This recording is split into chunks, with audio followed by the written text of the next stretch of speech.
ಇದು ಮುಂಚೆ ಒಂದು ವೀಡಿಯೋದಲ್ಲಿ ದರ್ಶನ್ ಸರ್ ಅವರ ಚಿತ್ರ ಯಾವಾಗ ರಿಲೀಸ್ ಆಗ್ತಾಯಿದೆ, ಮುಂದೆ ಅವ್ರು ಯಾವ್ಯಾವ ಚಿತ್ರಗಳನ್ನ ಮಾಡ್ತಾ ಇದ್ದಾರೆ ಅನ್ನೋ ಒಂದು ವೀಡಿಯೋ ಅಪ್ಡೇಟ್ನ ನಾನು ನಿಮ್ಗೆ ಕೊಟ್ಟಿದ್ದೆ. ಈ ಡಿಸೆಂಬರ್ನಲ್ಲಿ ಎಲ್ಲವೂ ಚೆನ್ನಾಗಿದ್ದಿದ್ರೆ ಡೆವಿಲ್ ಚಿತ್ರ ಈ ಇಯರ್ ಎಂಡಲ್ಲಿ ರಿಲೀಸ್ ಆಗಿ ಒಂದು ದೊಡ್ಡ ಅಬ್ಬರನ್ನು ಮೂಡಿಸಬೇಕಾಗಿತ್ತು. ಕೆಲವು ಅಹಿತಕರ ಘಟನೆಗಳಿಂದ ಅದು ಸ್ವಲ್ಪ ಮುಂದೆ ಹೋಗಿದೆ ಅಂತ ಹೇಳ್ಬೋದು. ಯಾವುದೇ ಕಾರಣಕ್ಕೂ ನಿಂತಿಲ್ಲ, ಮುಂದೆ ಹೋಗಿದೆ. ಮುಂದೆ ಒಂದಲ್ಲ ಒಂದಿನ ಅದು ಚಿತ್ರ ಬಂದೇ ಬರುತ್ತೆ. ಅದು 2025 ಬಂದೇ ಬರುತ್ತೆ ಅನ್ನೋ ಕಾನ್ಫಿಡೆನ್ಸ್ ನನಗಿದೆ, ದರ್ಶನ್ ಸರ್ಗೂ ಇರುತ್ತೆ. ದರ್ಶನ್ ಸರ್ ಕೋಟ್ಯಾಂತರ ಅಭಿಮಾನಿಗಳಿಗೆ ಈ ಒಂದು ಕಾನ್ಫಿಡೆನ್ಸ್ ಇದ್ದೇ ಇರುತ್ತೆ. ಡೆವಿಲ್ ಚಿತ್ರ ಈಗಾಗಲೇ 35ರಿಂದ 40% ಶೂಟಿಂಗ್ ಕಂಪ್ಲೀಟ್ ಆಗಿದ್ದು, ಇನ್ನು ಮಿಕ್ಕಿದ ಪೋರ್ಷನ್ಸ್ ಕಂಪ್ಲೀಟ್ ಆಗಿಲ್ಲ.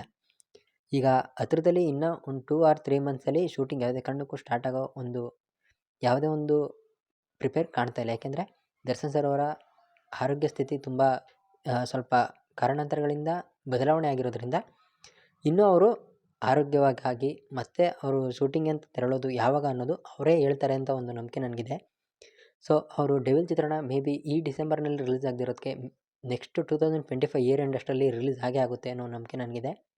ಇನ್ನು ಡೆವಿಲ್ ಚಿತ್ರ ಬಿಟ್ಟರೆ ಅವರು ನೆಕ್ಸ್ಟ್ ಅಪ್ಡೇಟ್ ಇರೋದು D58 ಪ್ರೇಮ್ ಸರ್ ನಿರ್ದೇಶನದಲ್ಲಿ KVN ಸಂಸ್ಥೆ ನಿರ್ಮಾಣದಲ್ಲಿ ರಿಲೀಸ್ ಆಗ್ತಾ ಇರ್ತಕ್ಕಂಥ ಚಿತ್ರ ಇದು. ಇದ್ರದ್ದೊಂದು ಗ್ಲಿಮ್ಸ್ ಟೀಸರ್ನ ಡಿ ಬಾಸ್ ದರ್ಶನ್ ಸರ್ ಅವರ ಬರ್ತಡೇ ದಿನ 2024ನಲ್ಲಿ ಫೆಬ್ರವರಿ 16ನೇ ತಾರೀಕು ಬಿಟ್ಟಿದ್ದರು. ಅದರಲ್ಲಿ ಟೈಟಲ್ ಏನು ಅನೌನ್ಸ್ಮೆಂಟ್ ಮಾಡಿರಲಿಲ್ಲ. ಜಸ್ಟ್ D58 ಡೆವಿಲ್ ಚಿತ್ರ ಆದಮೇಲೆ ಇದು ಬಂದೇ ಬರುತ್ತೆ ಅಂತ ಅವರು ಹೇಳಿದರು. ಅದೊಂದು ರೀಸೆಂಟಾಗಿ ಬಂದಂಥ ಒಂದು ಇಂಟರ್ವ್ಯೂನಲ್ಲಿ ಕೂಡ ಹೇಳಿದ್ದಾರೆ. ದರ್ಶನ್ ಸರ್ ಅವರ ಧ್ರುವ ಸರ್ ಜೊತೆ ಮಾಡ್ತಾ ಇರ್ತಕ್ಕಂಥ ಚಿತ್ರ KD ಪಾರ್ಟ್ 2ನಲ್ಲಿ ಬರ್ತಾಯಿದೆ ಅನ್ನೋ ಒಂದು ಮಾಹಿತಿ ಇದೆ. ಸೊ ಅದೇನಾದ್ರು ಪಾರ್ಟ್ 2 ಶೂಟ್ ಮಾಡಿದ್ರೆ ಅದಾದಮೇಲೆ ನೆಕ್ಸ್ಟು KD ಆದಮೇಲೆ ಇವರು ದರ್ಶನ್ ಸರ್ ಜೊತೆ ಮುಂದಿನ ಚಿತ್ರ ಮಾಡ್ತಾರೆ. ಡೆವಿಲ್ ಚಿತ್ರ ಶೂಟಿಂಗ್ ಕಂಪ್ಲೀಟ್ ಆದ ತಕ್ಷಣ D58 ಟೈಟಲ್ ಆಗಿರ್ಬೋದು. ಈ ಚಿತ್ರದ ಕಂಪ್ಲೀಟ್ ಶೂಟ್ ಮುಗಿದು ಇದ್ರ ರಿಲೀಸ್ ಆಗೋ ಮೂಮೆಂಟ್ ಬರೋ ಅಷ್ಟರಲ್ಲಿ D58 ಟೈಟಲ್ ಅನೌನ್ಸ್ಮೆಂಟ್ ಆಗೇ ಆಗುತ್ತೆ. ಅದು ಅವ್ರ ಸರ್ ಜೊತೆ ತುಂಬ ಕಾಂಬಿನೇಷನ್ ಕರಿಯಾ ಆದಮೇಲೆ ತುಂಬ ವರ್ಷಗಳು ಕಳೆದಾದ್ಮೇಲೆ ಈ ಕಾಂಬಿನೇಷನ್ ಜೊತೆ ಆಗಿರೋದು. ಈ ಚಿತ್ರದ ಈ ಚಿತ್ರನ ಬೆಳ್ಳಿತೆರೆ ಮೇಲೆ ನೋಡೋದಕ್ಕೆ ತುಂಬ ಜನ ಕಾಯ್ತಾ ಇದ್ದಾರೆ. ಅದರಲ್ಲಿ ನಾನು ಒಬ್ಬ. ನೆಕ್ಸ್ಟು ಇದಾದಮೇಲೆ ಮಾಡ್ತಾ ಇರ್ತಕ್ಕಂಥ ಚಿತ್ರ D59 ಕ್ರಾಂತಿ ಆಗಿರ್ಬೋದು, ಯಜಮಾನ ಆಗಿರ್ಬೋದು. ಇವೆರಡು ಚಿತ್ರದ ನಿರ್ಮಾಪಕರಾದ ಮೀಡಿಯಾ ಹೌಸ್ ನಿರ್ಮಾಣ ಮಾಡಿರ್ತಕ್ಕಂಥ ಚಿತ್ರದವರು ಈ ಚಿತ್ರನ ಕೂಡ ನಿರ್ಮಾಣ ಮಾಡ್ತಾ ಇರೋದು. ಇದರ ನಿರ್ದೇಶಕರು ಬಂದು ಚೌಕ ಜೊತೆಗೆ ರಾಬರ್ಟ್ ಕಾಟೇರ 3 ಹಿಟ್ ಚಿತ್ರಗಳನ್ನು ಕೊಟ್ಟಿರ್ತಕ್ಕಂತಹ ತರುಣ್ ಕಿಶೋರ್ ಸುಧೀರ್ ಅವರು. 3 ಚಿತ್ರಗಳಲ್ಲಿ ದರ್ಶನ್ ಸರ್ ಇದ್ದಾರೆ. ಚೌಕ ಚಿತ್ರದಲ್ಲಿ ಗೆಸ್ಟ್ ಅಪಿಯರೆನ್ಸ್ ಮಾಡಿದರೆ, ರಾಬರ್ಟ್ ಚಿತ್ರದಲ್ಲಿ ಲೀಡ್ ರೋಲ್, ಕಾಟೇರ ಚಿತ್ರದಲ್ಲಿ ಲೀಡ್ ರೋಲ್ ಮುಖ್ಯ ನಾಯಕ ನಟನಾಗಿ ಮಾಡಿ 3 ಚಿತ್ರಗಳಲ್ಲೂ ಯಶಸ್ವಿ ಕಂಡಿರ್ತಕ್ಕಂಥ ನಿರ್ದೇಶಕರು, 3 ಚಿತ್ರದಲ್ಲೂ ಯಶಸ್ವಿ ಕಂಡಿರ್ತಕ್ಕಂಥ ನಾಯಕ ನಟರು. ಈಗ ಮತ್ತೆ ಇವರಿಬ್ಬರು ಕಾಂಬಿನೇಷನ್ನಲ್ಲಿ ಮೂಡಿ ಬರ್ತಾ ಇರತಕ್ಕಂಥ ಚಿತ್ರ ಸಿಂಧೂರ ಲಕ್ಷ್ಮಣನ ಕತೆ ಆಧರಿಸಿರ್ತಕ್ಕಂತಹ ಕತೆ ಇದು D59.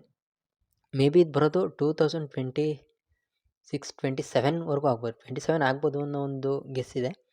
ಇದಾದಮೇಲೆ ನನಗೆ ರೀಸೆಂಟಾಗಿ ಒಂದು ಇಂಟರ್ವ್ಯೂನಲ್ಲಿ ಒಂದು ಸ್ಪೀಚ್ನಲ್ಲಿ ನನಗೆ ವಿಷಯ ಗೊತ್ತಾಗಿದ್ದು, ದಿನಕರ್ ತೂಗುದೀಪ್ ಸರ್ ಅವರು ದರ್ಶನ್ ಸರ್ ಒಂದು ಮೂವಿ ಮಾಡ್ತೀನಿ ಅಂತ ಹೇಳಿರೋದು. ಐ ಥಿಂಕ್ ಅದು D60 ಮೂವಿ ಆಗಿರ್ಬೋದು.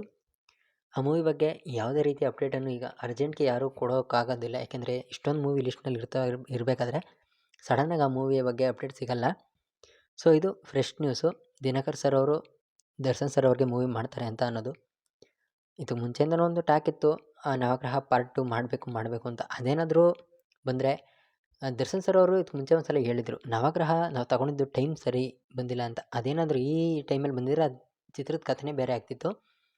ಓಕೆ, ಬಟ್ ಅದ್ರ ನವಗ್ರಹ ಪಾರ್ಟ್ 2ಗೆ ತುಂಬ ಜನ ವೆಯ್ಟ್ ಮಾಡ್ತಾ ಇರ್ತಾರೆ. ಯಾರ್ಯಾರು ವೆಯ್ಟ್ ಮಾಡ್ತಾ ಇದ್ದಾರೆ ಅಂತ ತಿಳಿಸಿ. ಇದು ದರ್ಶನ್ ಸರ್ ಅವರ ಮುಂದಿನ ಲೈನ್ ಸಬ್ಸ್ ಅಂತ ಹೇಳ್ಬೋದು. ನೀವು ಇದರಲ್ಲಿ ಯಾವ ಚಿತ್ರಕ್ಕೋಸ್ಕರ ಕಾಯ್ತಾ ಇದ್ದೀರಾ ಅನ್ನೋದನ್ನು ಕಾಮೆಂಟ್ ಸೆಕ್ಷನಲ್ಲಿ ತಿಳಿಸಿ. ವಿಡಿಯೋ ನಿಮಗೇನಾದರೂ ಇಷ್ಟ ಆದರೆ ಲೈಕ್ ಮಾಡ್ಕೊಂಡು ಸಪೋರ್ಟ್ ಮಾಡಿ. Thank you so much. Bye.